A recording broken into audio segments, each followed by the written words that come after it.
Hindistonni qishloqlaridan birida juda katta fojiali holat yuz berdi. Buni o'zi birgalikda ko'rib chiqamiz. Ana ko'rib turganingizda transformator tagidan o'tib ketayotgan sigirga tok urgan, u o'lgan. Mana bu sariq futbolkali yo'qqa o'tib ketdilar, telefon qilib 911 ga telefon qilyaptilar. Mana bu 6 talari, 5 talari bo'lib, o'zi mana ayamasdan transformator urishyapti.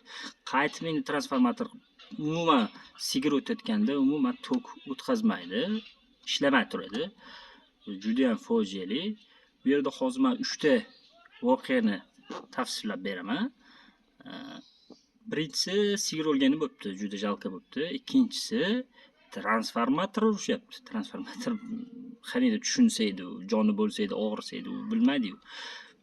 Ikkala kichkinasi mayli, endi kattasini aytaman. Kattasi mana bu urushayotgan okalar tushunishyaptimi-ki, u his qilyapti yo'q qilmayapti. Unda his qilmagan narsani urish nima keragi bor ekan? O'shaning uchun siz ham mahallangiz boshidagi transformatorga aytib qo'yasiz, sigir o'tayotganda umuman tok o'tkazmay tursin. Ha? Uyingizda svet o'chsa, demak sigir o'tayotgan bo'ladi. Sog' bo'lasiz.